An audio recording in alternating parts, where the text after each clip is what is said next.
Bonsoir, chers auditeurs et auditrices de la plateforme de l'INFAS.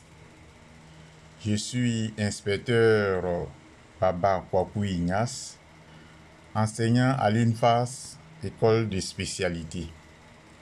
Nous allons parler de la médecine de soins critiques. Et le premier cours s'intitule « La démarche de soins ».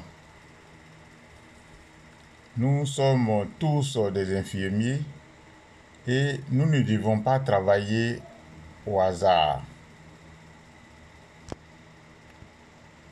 Nous devons avoir un cheminement dans l'administration de nos soins.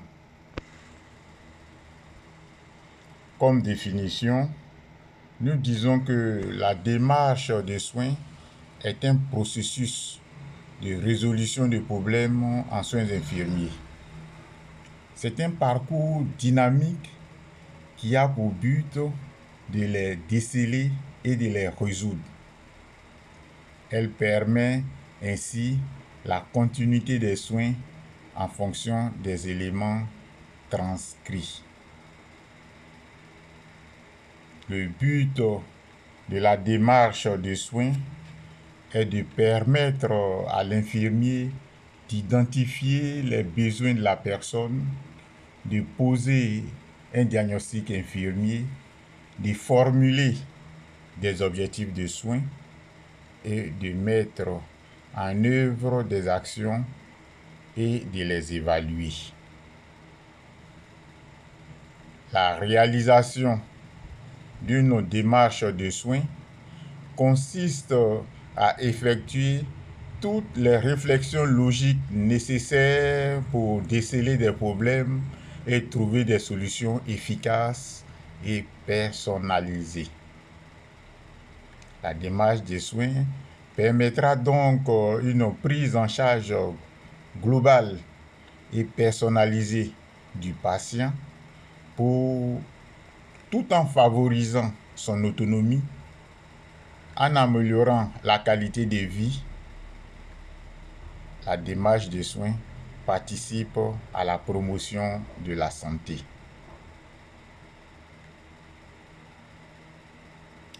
Cinq étapes composent la démarche de soins.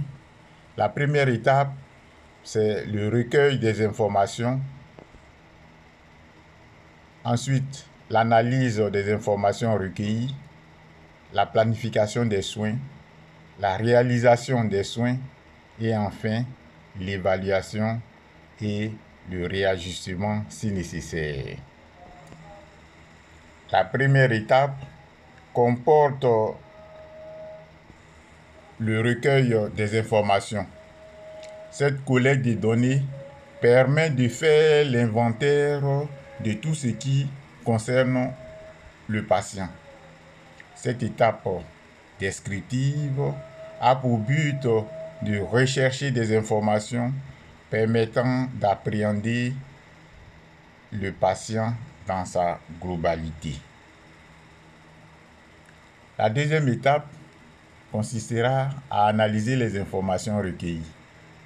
Cette étape permet à l'infirmier de formuler des problèmes de santé et d'aboutir à des diagnostics infirmiers. Elle demande la mobilisation des connaissances théoriques mises en lien avec l'interprétation des informations recueillies. Interpréter, ici, doit se comprendre comme expliquer, donner un sens, le bon sens. Ce raisonnement clinique débouchera sur l'identification de problèmes. Problèmes qui révèlent de la compétence médicale, problèmes qui sont de la compétence de la réalisation médicale, de la situation médicale, problèmes de santé, la responsabilité de l'infirmier. Ici, nous parlons de problèmes ou diagnostic infirmier. Le diagnostic infirmier, c'est trois choses. Le problème de dépendance, la source de la difficulté et les manifestations.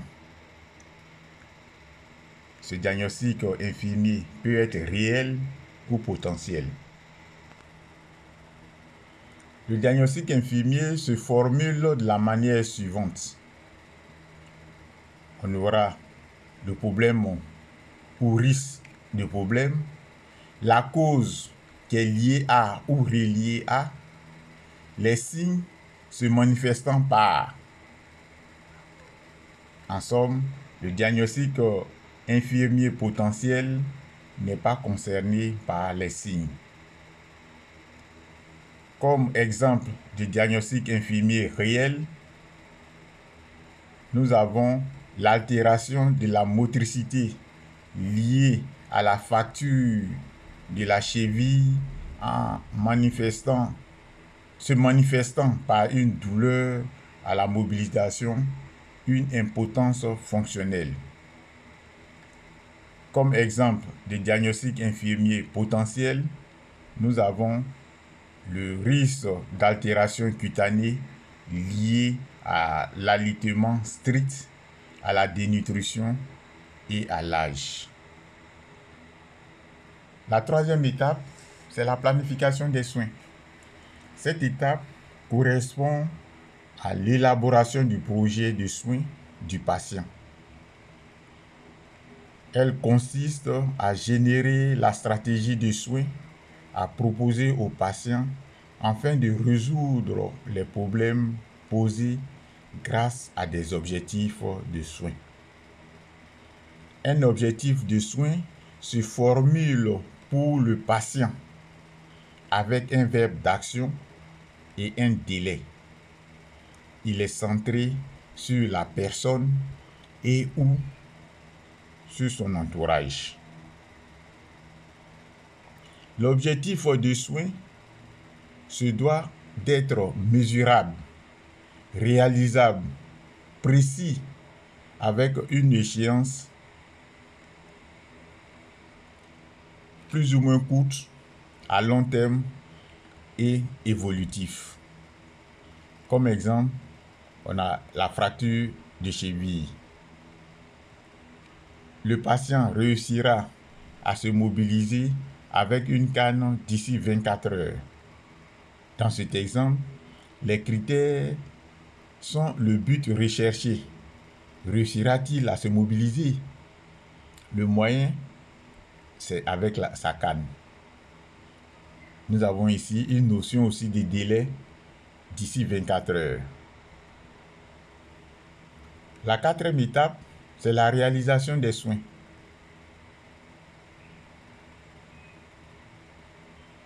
C'est la mise en œuvre des décisions prises à l'étape suivante, l'application du projet de soins. La réalisation des soins se fait selon les critères du soin.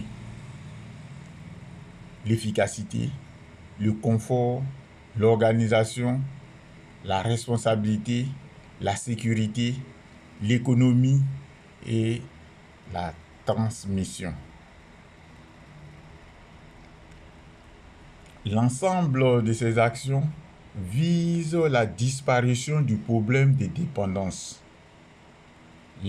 Lorsqu'elles sont terminées, elles doivent faire l'objet de transmissions orales et écrites. Dans le dossier infirmier, nous avons le diagnostic infirmier, l'identification des besoins du patient, la planification des soins. Tout cela nous permet de contrôler la présence du personnel infirmier.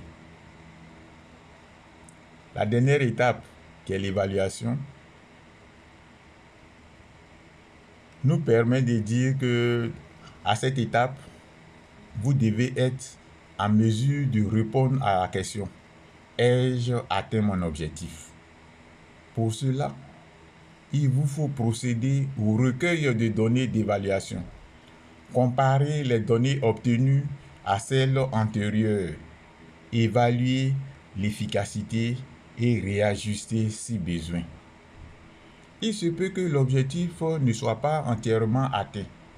L'infirmier doit alors identifier les actions à réajuster ou à apporter.